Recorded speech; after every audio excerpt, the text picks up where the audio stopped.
Your emotions are not your identity. They're your programming, a neuroscientific and philosophical guide. Between stimulus and response there is a space. In that space is our power. Viktor Frankl. For everyone who has said, "That's just who I am," about an emotion you secretly wish you didn't have. Preface. The moment everything changes. There is a moment that comes, at different times for different people, when you realize something that seems obvious in hindsight but is genuinely revelatory when you first grasp it, that the way you feel right now is not necessarily the way you are. You might be feeling anxious, but you are not an anxious person. You might be feeling sad, but you are not a sad person. You might be feeling angry, but you are not an angry person. These emotions are happening in you, but they are not you. They are movements, fluctuations, weather patterns passing through the landscape of your consciousness. And understanding this distinction, truly understanding it, not just intellectually but in your bones, changes everything about how you relate to your emotional life. Most people live their entire lives without making this distinction. They experience an emotion and immediately identify with it. They feel anxious and conclude that they are an anxious person, that this is their nature, that this is who they are. They feel angry and believe that anger is part of their identity, something fundamental to their character. They feel inadequate and take this as truth about their essential worth. The emotion becomes the identity, and the identity becomes a prison. But what if it is not true? What if the emotion you are experiencing is not your identity but your programming? What if the way you feel right now is the result of neural circuits that were shaped by your genetics, your early childhood experiences, your trauma, your habits, and your cultural conditioning, and not because this is inherently who you are? This book is about that distinction and what becomes possible when you truly grasp it. It is about understanding your emotional life not as a reflection of your identity or your worth, but as a form of programming, systems and patterns that were installed, layer by layer, through your history. And it is about what you can do with that understanding. How to work with your emotional programming rather than being run by it. How to create different emotional patterns if the current ones are not serving you. And how to live with genuine freedom in relation to the emotions that arise in your experience. This freedom is not about becoming emotionless or suppressing your feelings. Quite the opposite. It is about being able to feel the full range of your emotional experience, the anger, the sadness, the fear, the joy, without being identified with it, without believing that your emotions are truth about who you are, without being controlled by them. The path to this freedom requires understanding how emotions work, what they actually are, how they get programmed into your system, and what it takes to change that programming. It requires both scientific understanding and practical wisdom. And it is the work of this book to provide both. Begin here. Begin with the simple understanding that what you feel is not necessarily who you are. And see where that realization takes you. Introduction. The confusion that runs your life. We are running our lives based on a fundamental confusion. We are confusing our emotional programming with our identity. And this confusion is the source of most of our suffering, our self-imposed limitations, and our sense of being trapped in patterns we cannot escape. Here is what this confusion looks like in practice. You feel anxious in social situations, and you conclude that you are an introvert, a socially anxious person, someone who is fundamentally uncomfortable with others. This becomes your identity. You make decisions based on this identity. You avoid social situations, you select careers that minimize social interaction, you interpret social interactions through the lens of your anxiety. And you experience this identity as fixed, unchangeable, simply who you are. But what if what is actually true is something different? What if you experience anxiety in social situations because of specific neural circuits that were shaped by your childhood experiences, your genetic temperament, your past traumas, your habitual patterns of thinking? What if the anxiety is real and needs to be worked with, but is not who you are? What if you could change your relationship to the anxiety, or even change the intensity and frequency of the anxiety itself, if you worked with it as programming rather than as identity? The distinction is crucial. The emotion is real. The feeling is genuinely happening in your body and your nervous system. But the emotion is not truth about you, and it is not your identity. It is programming. It is a pattern that was installed, layer by layer, through your experience. And like all programming, it can be understood, worked with, and changed. What this book is about. This book has several interconnected purposes. First, it is about helping you understand what emotions actually are, not as mysterious forces or as reflections of truth about yourself, but as physiological and neurological events that are the product of specific causal processes. When you understand the causation, you stop experiencing the emotion as something that is just happening to you and start understanding it as something that is being produced by identifiable systems in your body. Second, it is about understanding how emotions become programmed into your system. This involves your genetic predispositions, your early childhood experiences, your traumas, your repeated habits of thought, your conditioning through your social and cultural environments. Understanding this programming helps you see your emotional patterns not as strange quirks or personality traits that are just who you are, but as the inevitable result of this programming. Third, it is about the profound difference between having an emotion and being identified with that emotion, between feeling angry and being an angry person, between feeling inadequate and being inadequate, between feeling anxious and being an anxious person. This distinction is where real freedom begins. Fourth, it is about what you can actually do with this understanding. How can you work with emotions as programming rather than being run by them? How can you create new patterns if the current ones are not serving you?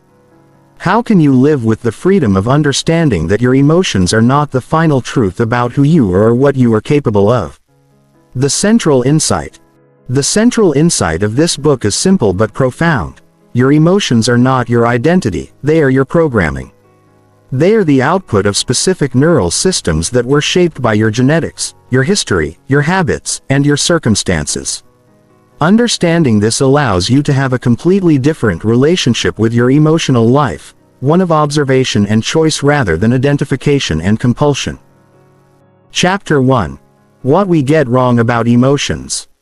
To understand emotions as programming rather than identity, we must first understand what emotions actually are. And what they are turns out to be quite different from what most people believe. The folk psychology view. The common understanding of emotions treats them as expressions of the inner self, as reflections of who you really are, what you really care about, what is truly important to you. In this view, emotions are truth. If you feel ashamed, you are being shameful. If you feel unworthy, you are unworthy. If you feel angry, there is injustice that needs to be responded to. The emotion is the signal, and you should trust it and act on it. But neuroscience and psychology have spent the last several decades demonstrating that this understanding is fundamentally mistaken. Emotions are not windows into objective reality. They are outputs of neural systems that are shaped by genetics, past experience, current context, and interpretive frameworks, not by the objective truth of the situation. What emotions actually are. Emotions are best understood as complex patterns of neural activation and physiological response that are generated when your nervous system interprets incoming information through the filters of your past experience, your values, your beliefs, and your current state. This is quite different from the folk psychology view. An emotion is not a revelation of truth. It is an output of a system that has been trained to respond to certain stimuli in certain ways based on your history.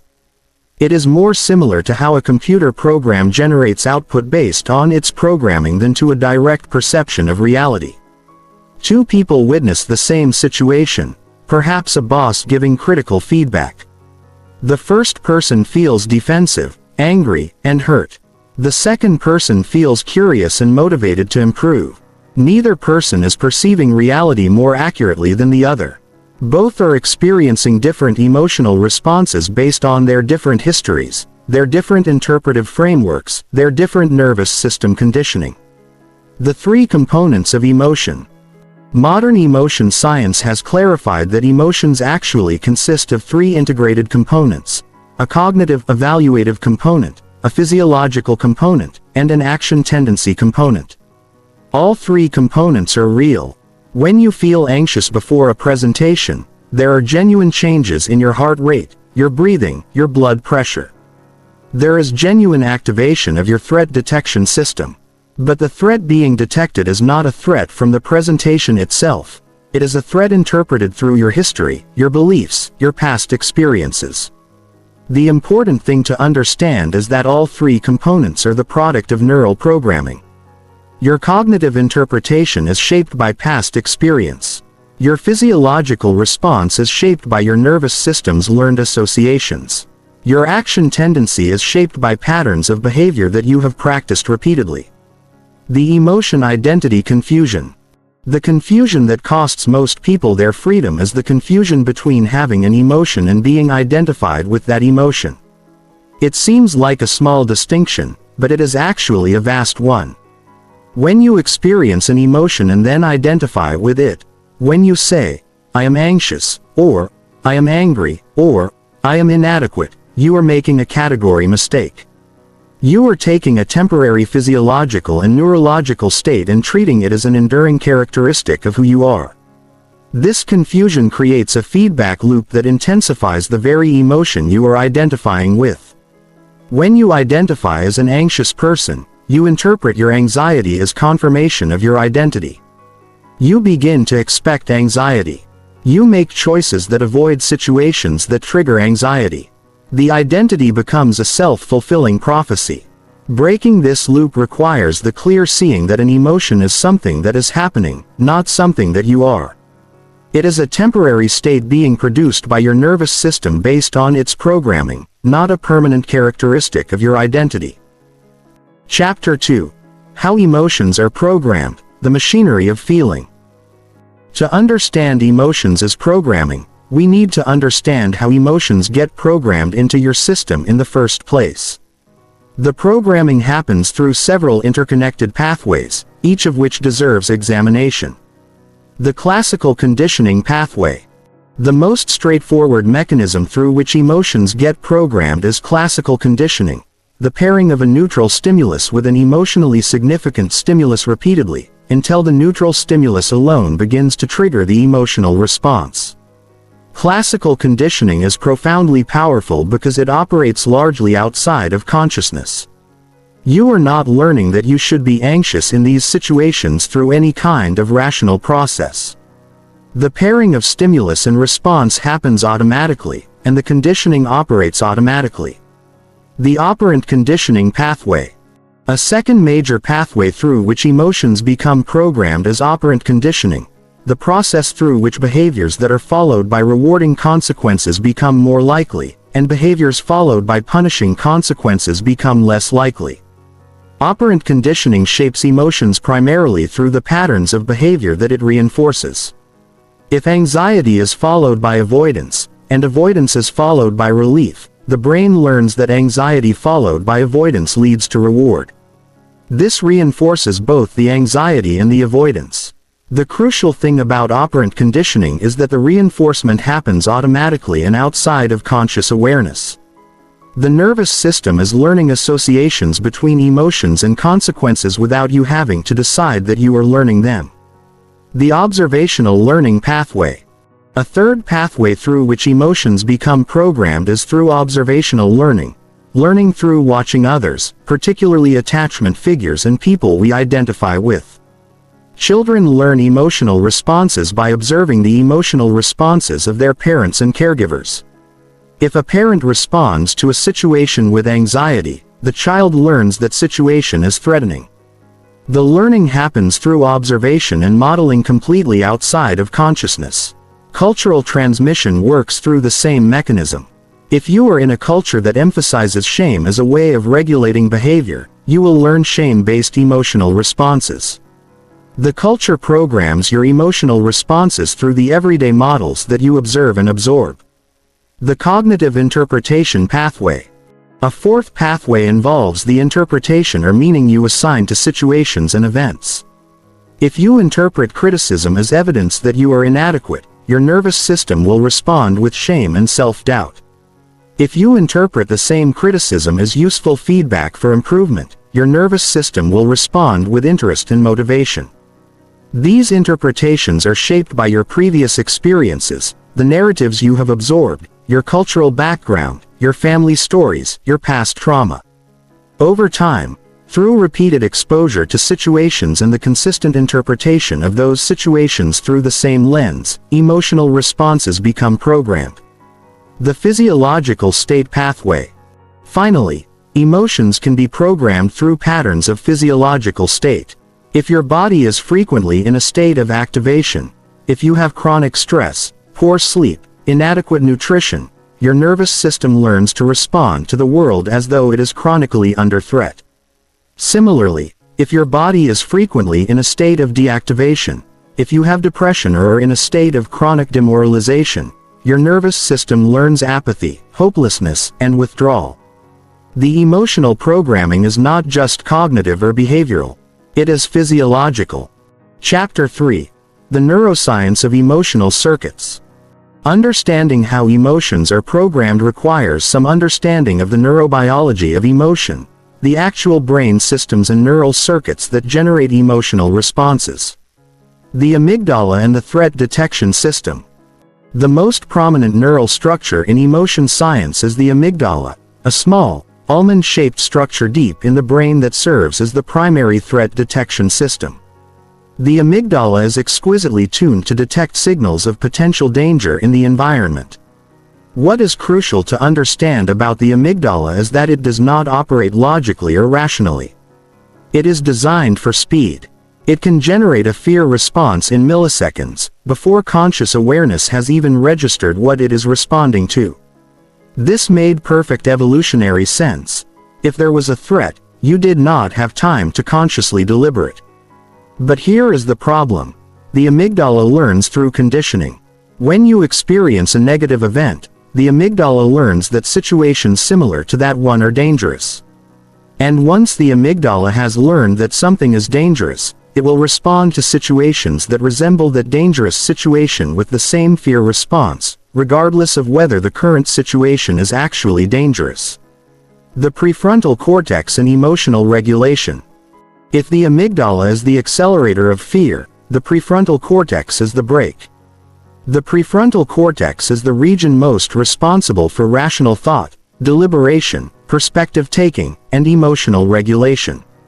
When the prefrontal cortex is functioning well and adequately connected to the amygdala, there is a healthy dialogue. The amygdala detects a potential threat and generates an alert.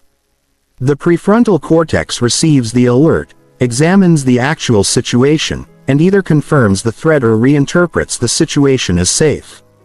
But when the prefrontal cortex is not functioning well, which happens under stress, during trauma, when fatigued, the dialogue breaks down. The amygdala's response dominates, and the prefrontal cortex cannot effectively regulate it. The insula and interoception.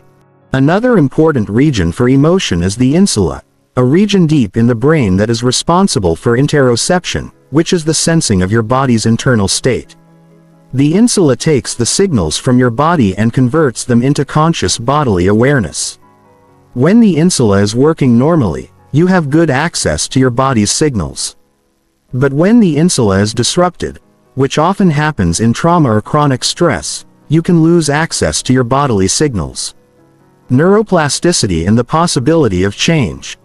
The crucial final point about all of these neural systems is that they are not fixed. They change in response to experience. This is neuroplasticity, the brain's ability to reorganize itself, to form new connections, to change based on what you practice and experience repeatedly.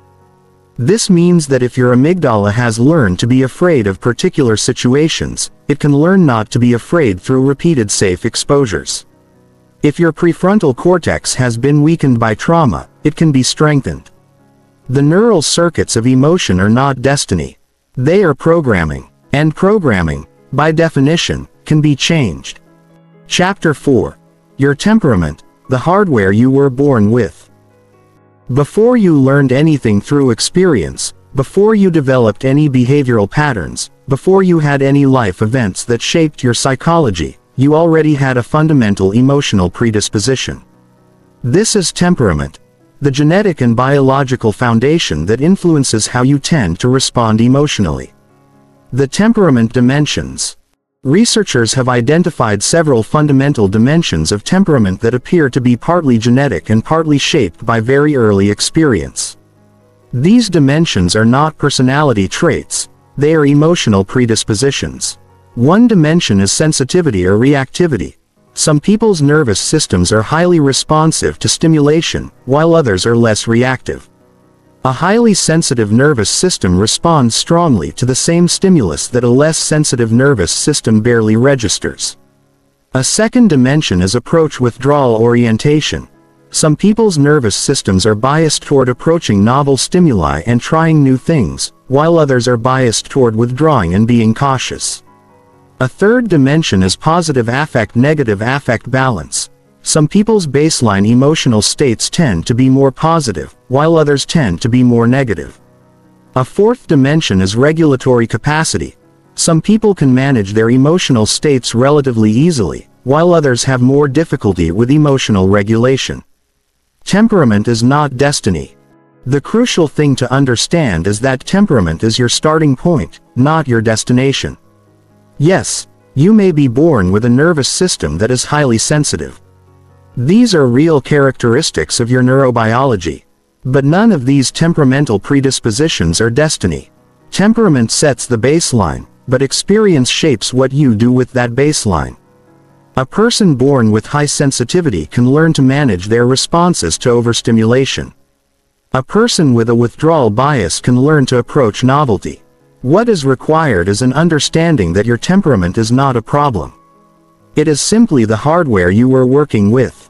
And you can build new software, new patterns of response, new practices, new ways of working with your nervous system, that works with your temperament rather than fighting it. Chapter 5.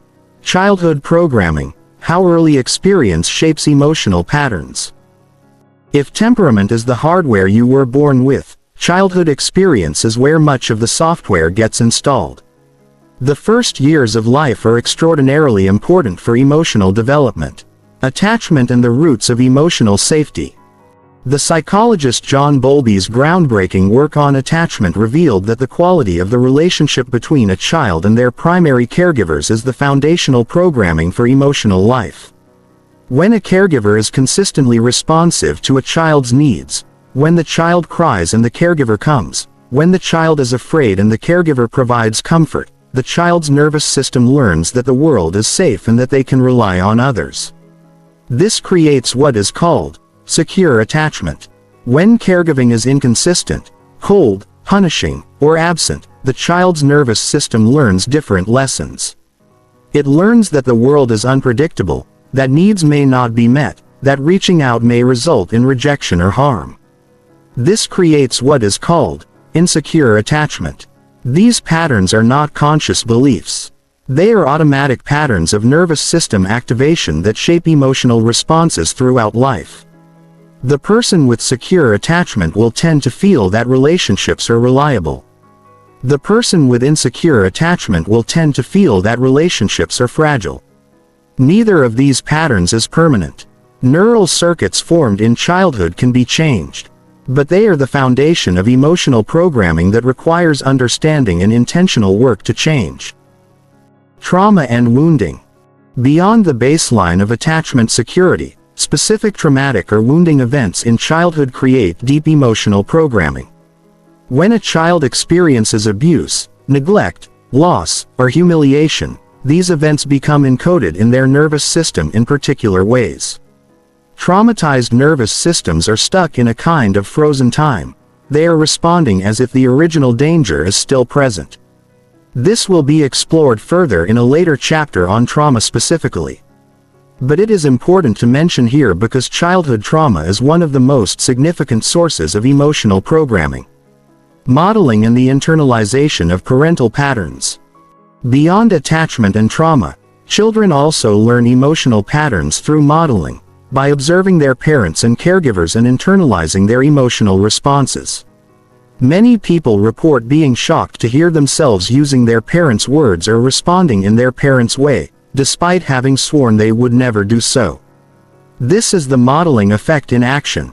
The emotional response is not coming from a conscious decision. It is coming from deeply embedded programming, conditional love, and the roots of shame.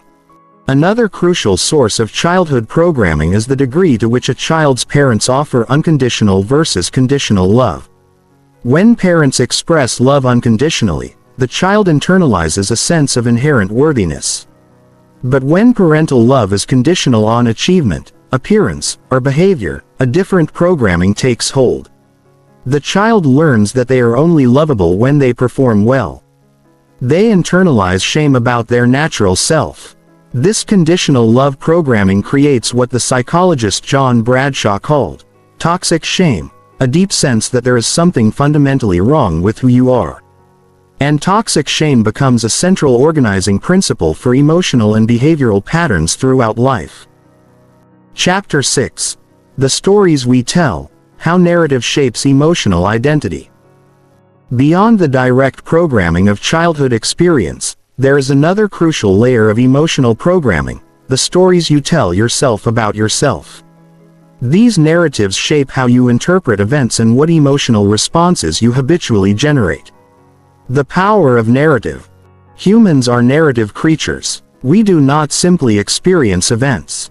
We organize our experiences into stories with beginnings, middles, and ends. And these stories shape how we feel and how we behave. The narrative you tell about yourself is not a neutral description of facts.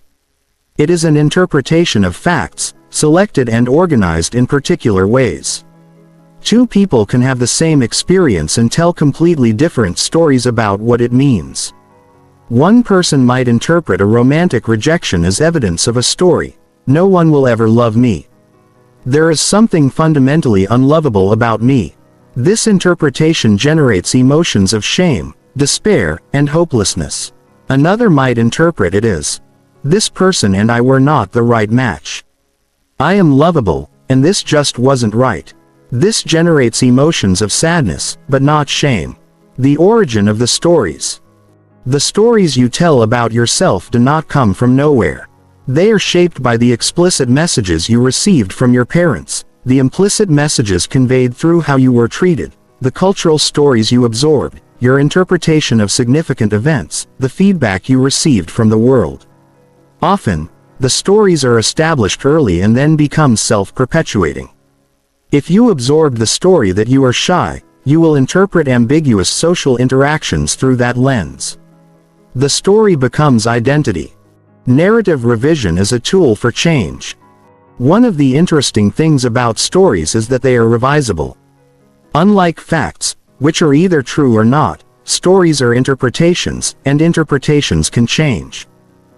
This is not about denying what happened. It is about different interpretation of what happened. A person might have had the experience of a parent who was critical and cold. They can tell the story that the parent's coldness was because the child was unlovable. Or they can tell the story that the parent was damaged by their own wounds. Or they can tell the story that while the experience was painful, the person now has the power to change those patterns. As you go through this book and begin to work with your emotional programming, you will find yourself naturally revising the stories you tell. As you understand emotions as programming rather than identity, the story, I am an anxious person, becomes, I have a nervous system that was programmed to respond with anxiety in certain situations. That is a different story. And it opens up different possibilities. Chapter 7. Emotional habits and the behavioral loops that sustain them. Once emotions are programmed into your nervous system through the mechanisms we have discussed, they become further entrenched through behavioral loops. The emotions generate behaviors, and the behaviors reinforce the emotions, creating a self-perpetuating cycle. How emotions generate behavior. Emotions are inherently motivating. They generate action tendencies, impulses toward particular behaviors. Anger generates the impulse to attack or assert. Fear generates the impulse to flee or freeze. Shame generates the impulse to hide or disappear. In the modern world, These action tendencies are often not functional. You feel anger in a professional setting and have the impulse to punch someone, not acceptable. You feel fear of social judgment and have the impulse to avoid all social interaction, not workable. The avoidance loop. One of the most important behavioral loops for understanding emotional programming is the avoidance loop. When you feel afraid of something, the natural action tendency is to avoid it. And avoidance is rewarding. When you avoid the feared situation, the anxiety goes down. But avoidance is also reinforcing the fear. Every time you avoid something because you are afraid, you are telling your nervous system that the thing you are avoiding is actually dangerous. The fear does not go down. It gets stronger. Someone afraid of social interaction avoids social situations. The short-term relief of avoiding feels good. But the long-term effect is that the fear grows. This loop is so common that it is the basis of many anxiety disorders. The control loop. Another critical behavioral loop is the attempt to control or suppress the emotion. When you feel an emotion that you do not want, the natural impulse is to try to get rid of it. But attempts to suppress emotions typically fail and often backfire. Someone who experiences anxiety and then judges themselves for being anxious now has anxiety plus anxiety about anxiety. The attempt to control the anxiety has made the overall suffering worse. The rumination loop. A third important behavioral loop is rumination, the repetitive thinking about something emotionally significant. The person engaging in rumination often believes they are solving the problem. But rumination is emotion regulation attempt gone awry. Someone who feels inadequate ruminates about all the ways they are inadequate, which intensifies the feeling of inadequacy. The rumination feels like it is helping, but it is actually amplifying the emotion. Chapter 8. The imposter emotions, when you feel one way while being another. One of the most confusing and destabilizing aspects of emotional programming is when your emotional experience is out of sync with your actual circumstances or capabilities. You feel inadequate when you have genuinely accomplished things. You feel like a fraud when you are legitimately competent. The imposter syndrome phenomenon. Imposter syndrome, the persistent conviction that you are not as capable as others believe, is perhaps the most famous example of imposter emotions. People who are objectively successful, accomplished, and competent feel like frauds. What is happening neurologically is that the person's emotional programming has created a sense of fundamental inadequacy that is disconnected from their actual competence level. The emotions say you are not enough. But the facts say you are qualified. The disconnect creates enormous suffering. The person has to expend energy managing the imposter emotions while simultaneously performing competently in their role. Why emotional programming becomes disconnected from reality. How does this disconnect happen? One way is through the overgeneralization of childhood experiences. A child receives criticism or conditional love and learns they are fundamentally inadequate. But later in life, they accomplish things. But the emotional programming from childhood does not automatically update. Another way is through trauma that creates emotional programming that outlives its original context. A third way is through the development of shame-based identity that becomes disconnected from any specific behavior. The possibility of realignment. The good news is that emotional programming, even when significantly disconnected from current reality, can be realigned with that reality. The realignment happens through repeated experience of being competent that creates enough evidence that the emotional system begins to update. This requires accumulation of evidence. One success does not typically shift years of programming. But multiple successes gradually update the emotional system. The amygdala begins to learn that you are not actually inadequate. Chapter 9. Trauma, Wounding, and the Deep Programming of Fear. Trauma is the deepest and most intractable form of emotional programming. Traumatic experiences do not simply create emotional patterns that can be discussed. They leave marks on the nervous system itself. What trauma does to the nervous system? Trauma is not primarily a memory or a story. It is a physiological disruption of the nervous system. A traumatic event is one that overwhelms the person's ability to cope. After trauma, the nervous system can become stuck in a state of hypervigilance. The threat detection systems remain on high alert. The amygdala becomes hypersensitive. The person is in a chronic state of low-level threat response. The nervous system that has been traumatized learns that the world is dangerous. This learning is not a belief. It is a bodily, physiological learning that operates outside of conscious awareness. Trauma memories and the frozen past. One of the distinctive features of traumatic programming is the way traumatic memories are encoded. Normal memories are processed and integrated. Traumatic memories are often fragmented and unintegrated. They feel like they are happening in the present, not in the past. This is why trauma survivors often respond to reminders as if the trauma is happening right now. The nervous system has not updated its assessment of threat. Complex trauma and relational wounding. Beyond single-incident traumatic events, there is complex trauma, repeated experiences of harm within relationships that are supposed to be safe. Childhood abuse, ongoing domestic violence, repeated betrayals create deep programming.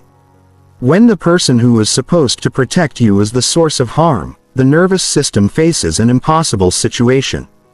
The nervous system has to adapt by splitting, maintaining attachment while also protecting itself. The permanence and impermanence of traumatic programming. While traumatic programming is deep and persistent, it is not permanent.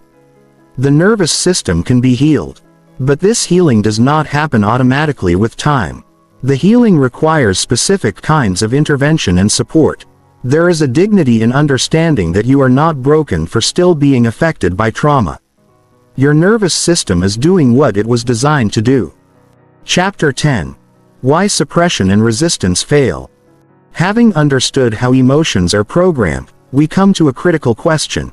If my emotions are programming, why can I not simply stop them? Why can I not just decide not to feel anxious?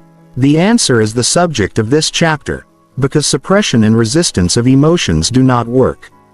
In fact, they typically make the emotional programming stronger. The futility of direct suppression.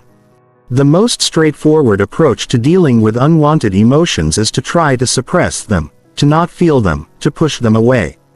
Everyone has tried this. Most people have found that it does not work. Why does it not work? Because emotions are not voluntary. You cannot simply decide to not feel anxious. Emotions are generated by neural systems that operate largely outside of conscious control. This is not a failure of willpower or effort. It is a fundamental truth about how emotions work. They are not under voluntary control. The rebound effect. Beyond simply not working, suppression often backfires. When you try to suppress a thought or feeling, you must monitor for instances of the unwanted thought in order to suppress them. This monitoring keeps the unwanted material more cognitively active. Research has repeatedly demonstrated this rebound effect. People instructed to not think about something end up thinking about it more than people not given that instruction. Why acceptance works where suppression fails. If suppression does not work and resistance does not work, what does work? The answer is acceptance. Accepting the emotion, allowing it to be there, not fighting it. Why does acceptance work? Because acceptance removes the secondary layer of suffering that fighting the emotion creates. When you accept an emotion without fighting it, it is allowed to complete its cycle. Emotions, when not interrupted, tend to move through and transform. This does not mean you do nothing about emotions. It means you change what you do. Instead of suppressing, you acknowledge. Instead of fighting, you allow. Instead of making it go away, you observe it. Chapter 11. The practice of witnessing, observing your programming. If suppression and resistance do not work, what does? The foundation of all effective work with emotional programming is the practice of witnessing, the development of the capacity to observe your emotions without judgment, without trying to change them, and without identifying with them. What witnessing is and is not. Witnessing is not suppression. You are not trying to not feel. Witnessing is not analysis. You are not trying to understand the emotion's roots. Witnessing is a simple, direct observation, noticing that the emotion is present, observing what it feels like. Witnessing is most similar to what people in meditation traditions call mindfulness, a quality of open, non-judgmental awareness. The power of the gap between observer and observed. One of the most profound effects of developing the capacity to witness is the creation of a gap between the part of you experiencing the emotion and the part observing it. This gap is where freedom begins. As long as you are identified with your emotions, as long as you say, "I am angry," rather than, "I am observing anger," your emotions run you. But the moment you can observe anger without being anger, something shifts. You are no longer identified with it. From the position of the witness, you have choice. You can feel angry and choose how to respond. You can feel afraid and choose whether to act on the fear. The emotion is still there, but it is not controlling you. The specific practice of witnessing. How do you develop this capacity for witnessing? Through practice. Simple, direct, repeated practice. When you notice an emotion arising, pause. Instead of immediately acting or suppressing, simply observe. Where do you feel it in your body? Notice the physical sensations. What is the quality of the feeling? What thoughts are arising? What impulses are being generated? This simple practice of observation, without judgment, without trying to change anything, is the foundation of all the work that follows. The practice in daily life. Formal meditation is one place where witnessing can be developed. But witnessing should be practiced in daily life, in the midst of actual emotions. When you are in a situation that triggers an emotional response, you pause and witness. You are in a meeting and feel anxious. Instead of pushing through or letting it overwhelm you, you pause and observe. Anxiety is here. What does it feel like? This creates a gap, a moment of choice, where you can respond to the situation rather than being automatically run by your emotion. Chapter 12. Reprogramming, how change actually happens. Having understood emotions as programming and developed the capacity to witness them, the question becomes, how do you actually change the programming? The impossibility of change through willpower alone. You cannot change emotional programming through sheer willpower. You cannot simply decide that you are no longer anxious. This is actually liberating, because it means you do not have to blame yourself for not being able to change through willpower alone. The emotional programming you have is not a moral failing. It is neural circuitry that was shaped by your history. And neural circuitry changes through experience, not through deciding. The three primary mechanisms of neural change. So how does the nervous system change? The research suggests three primary mechanisms. The first mechanism is extinction learning, the repeated experience of encountering a stimulus that was previously feared without the feared consequence. A person feared public speaking. They practice speaking repeatedly, many times. The fear conditioning gradually extinguishes. The second mechanism is new learning, the formation of new neural circuits through repeated practice and experience. A person practices in a domain repeatedly, successfully. Neural circuits for competence in that domain are built. The third mechanism is reconsolidation, the updating of existing memories through new information or new context. A person encounters a reminder of a trauma in a safe way. The memory is reactivated, and in the safe context, it is updated. All three of these mechanisms operate through experience. The nervous system learns through doing. The role of context and safety in reprogramming. One crucial factor that determines whether emotional reprogramming happens is the presence of safety. The nervous system needs to feel safe in order to update its threat assessment. In your own work with emotional programming, the environment and context matter. It is harder to reprogram anxiety in an environment that is chaotic. It is easier in an environment that feels safe and supported. The role of attention in reprogramming. Another crucial factor is attention and awareness. Neural circuits that are attended to and practiced are strengthened. Neural circuits that are not attended to gradually weaken. If you want to change your emotional programming, you need to repeatedly activate the new neural patterns you want while reducing the activation of the old patterns. This means practicing the new response in actual situations. Bringing it together. The multi-level approach to reprogramming. Effective reprogramming typically involves working on multiple levels simultaneously. At the behavioral level, practicing new behaviors, exposing yourself to feared situations. At the cognitive level, examining and revising narratives. At the physiological level, exercise, sleep, nutrition, breathwork. At the relational level, connecting with safe relationships. At the contemplative level, meditation. No single approach works for everyone. What is required is an integrated approach. Chapter 13. Creating new emotional baselines. Beyond addressing specific emotional patterns, there is the larger work of shifting your baseline, the typical or default emotional state that your nervous system returns to. Understanding emotional baselines. Your emotional baseline is somewhat like your body's thermostat. Your nervous system maintains a relatively consistent baseline level of activation and a characteristic emotional tone. Some people's baselines are characterized by high activation and anxiety. Some are characterized by low activation and depression. Your baseline is shaped by your temperament, your nervous system's conditioning history, your current life circumstances, and your habitual practices. It is not fixed, but it is relatively stable. The role of physiological state in baseline shifts. One of the most direct and efficient ways to shift your emotional baseline is through physiological interventions. The state of your body has a direct effect on your emotional baseline. Someone in chronic sleep deprivation will have a baseline more characterized by irritability. Someone who is physically deconditioned will have a baseline more characterized by low energy and depression. Conversely, consistent exercise, adequate sleep, good nutrition all support a baseline of relative calm and resilience. The role of relational connection in baseline shifts. Another powerful shifter of emotional baseline is relational connection. The nervous system is profoundly social. We regulate our emotional states partly through connection with others.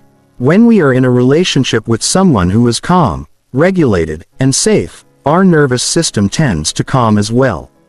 Isolation, difficult relationships, and lack of safe connection support a baseline of anxiety and deficiency. The role of practices and habits in baseline shifts. Finally, your emotional baseline is shaped by the practices and habits you engage in repeatedly. If you meditate daily, your baseline gradually becomes more calm.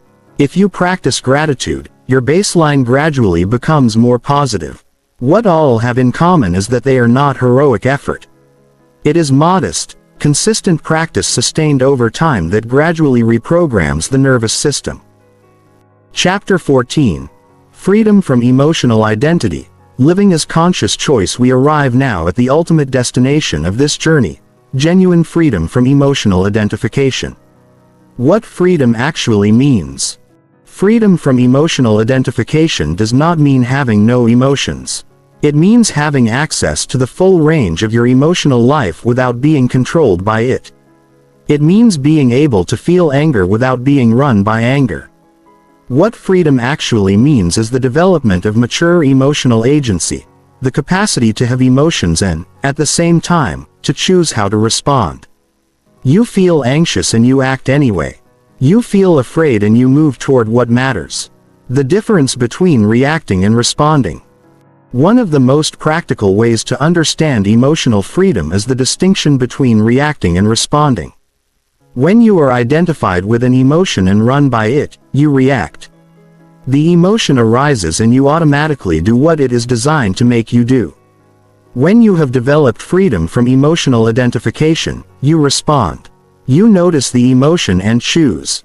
You might choose to act on the action tendency, or you might choose to override it because something else is more important.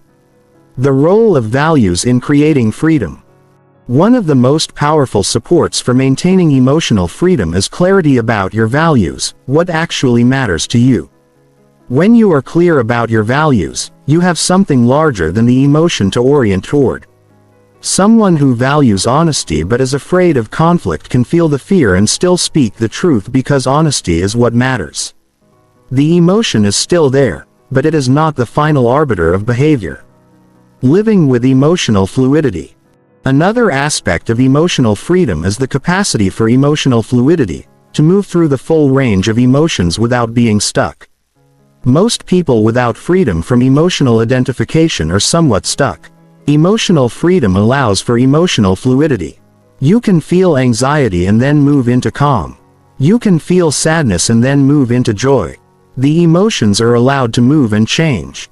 The responsibility that comes with freedom. Freedom from emotional identification comes with responsibility. When you are emotionally identified, when the emotion is running you, there is a kind of excuse, I did not have a choice. But as you develop freedom, this excuse is no longer available. You have choice, and because you have choice, you are responsible for the choices you make. A life of authentic freedom. The end point of this journey is not the achievement of some perfect, permanent state of emotional freedom. It is the development of the capacity to live authentically, to feel what you genuinely feel, to acknowledge it, to work with it, and to choose your responses in alignment with what matters to you.